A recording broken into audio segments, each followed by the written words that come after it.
사무엘상 12장 19절부터 25절 말씀 봉독합니다. 오늘 말씀은 사무엘이 결론적으로 이스라엘 백성에게 권면하는 것을 내용으로 하고 있습니다. 사무엘의 유언적 권면이라 할 수 있습니다. 지금까지 앞에서 사무엘은 이스라엘을 인도하신 하나님의 구원의 역사에 대해서 설교하였습니다. 설명을 하였습니다. 쭉 설명하면서 하나님께서 이렇게 우리의 왕이 되셔서 우리를 인도해 주셨다. 조금 전까지만 해도 얼마 전까지도 하나님은 그렇게 우리를 인도하셨다. 이렇게 설교를 하였습니다.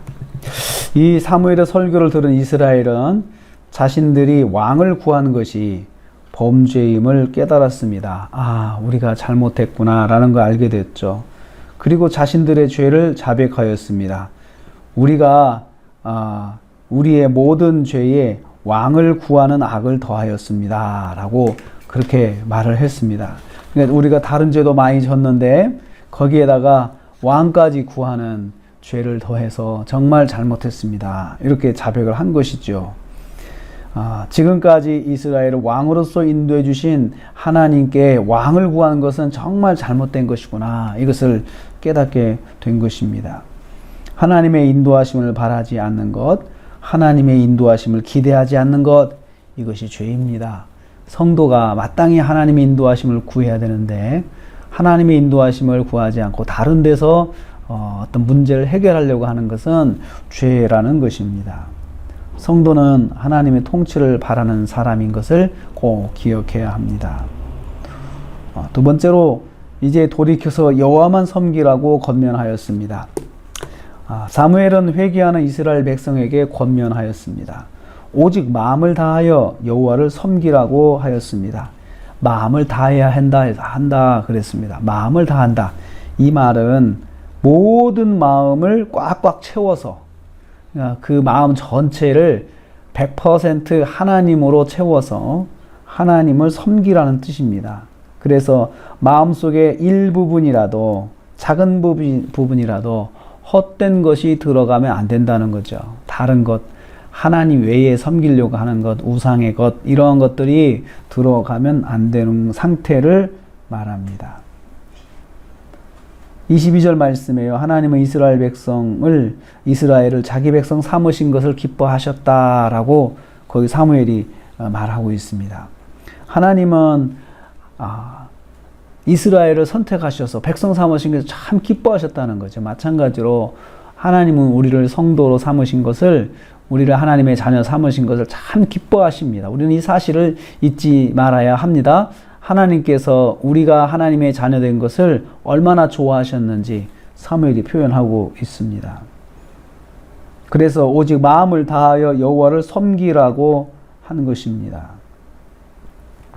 마음을 다해서 작은 부분이 하나님이 없어지는 그런 일이 없도록 모든 마음을 꽉꽉 하나님으로 채워서 섬기라는 것입니다. 하나님은 그래서 하나님의 이름을 걸고 자기 백성을 버리지 아니하십니다. 절대로 버리지 아니하세요. 하나님의 이름을 걸고 자기 백성을 보호하시고 인도하십니다. 이스라엘이 하나님을 섬기는 한 하나님은 이스라엘의 하나님이 되셔서 이스라엘을 인도하신다는 것을 강조하고 있습니다. 우리는 이를 통해서 깨닫습니다. 하나님을 섬기는 성도를 결코 버리지 아니하신다는 것입니다. 세 번째로 진실하게 여호와를 섬기라고 권면하였습니다. 23절과 25절 말씀입니다. 사무엘은 이스라엘에게 약속합니다. 자신은 기도하기를 쉬지 않고 이스라엘을 가르칠 것이다 라고 약속합니다. 영적 지도자가 기도를 쉬는 것은 죄인 것을 사무엘 통해서 우리가 알 수 있습니다. 사무엘은 쉬지 않고 백성을 위해 기도하면서 가르칠 것을 약속하였습니다.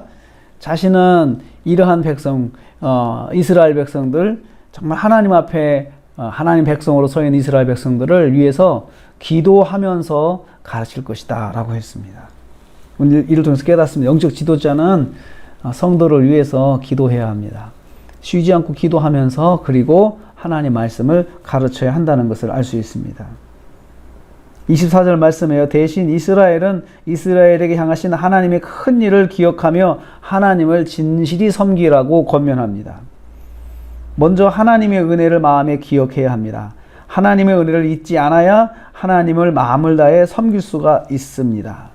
하나님의 은혜를 기억하면서 마음속에 다 담아놓고 기억하면서 있어야 하나님을 섬길 수가 있습니다. 하나님의 은혜를 잊으면 어떤 문제를 만났을 때, 새로운 문제를 만났을 때 우리가 하나님을 기억하지 못하고 다른 것을 생각할 수 있다는 것이죠. 하나님을 섬기려면 변하지 않고 진실하게 섬겨야 합니다. 진실히 섬기라 라고 했습니다. 진실히 섬기라. 변하지 않고 섬기라. 어제나 오늘이나 동일하게 처음 마음 변하지 않고 똑같은 마음으로 하나님을 섬길 것을 권면하고 있습니다. 그래야 망하지 않고 복을 받습니다. 만일 너희가 여전히 악을 행하면 너희와 너희 왕이 다 멸망하리라. 하나님의 은혜를 잊고 진실하지 않고 변하여서 다른 것을 섬기면서 왔다 갔다 하면서 믿으면 망한다는 것입니다. 오늘 우리는 이 말씀을 통해서 깨닫습니다. 지도자는 성도를 위해 기도하면서 말씀을 가르쳐야 합니다. 또한 지도자는 성도를 위해서 기도하기를 쉬지 않아야 됩니다. 그리고 기도하기를 쉬는 것은 죄인 것을 알아야 합니다. 성도는 하나님의 은혜를 기억하면서 진실하게 섬겨야 합니다. 변하지 않고 섬겨야 합니다. 변치 않고 섬겨야 그것이 바로 신앙입니다. 오늘도 우리가 하루를 시작합니다. 오늘 하루 우리가 기억해야 할 것은 하나님은 우리를 백성 삼으신 것을, 자기 백성 삼으신 것을 기뻐하신다. 참 기뻐하신다는 것이죠. 그리고 또 한 가지는 오늘도 우리는 하나님의 은혜를 기억할 때 하나님을 진실하게 섬길 수가 있다는 것입니다. 하나님의 은혜를 기억하면서 변치 않고 오늘 하루도 하나님을 섬기는 저와 여러분 되시기를 주님의 이름으로 축복합니다. 하나님 감사합니다.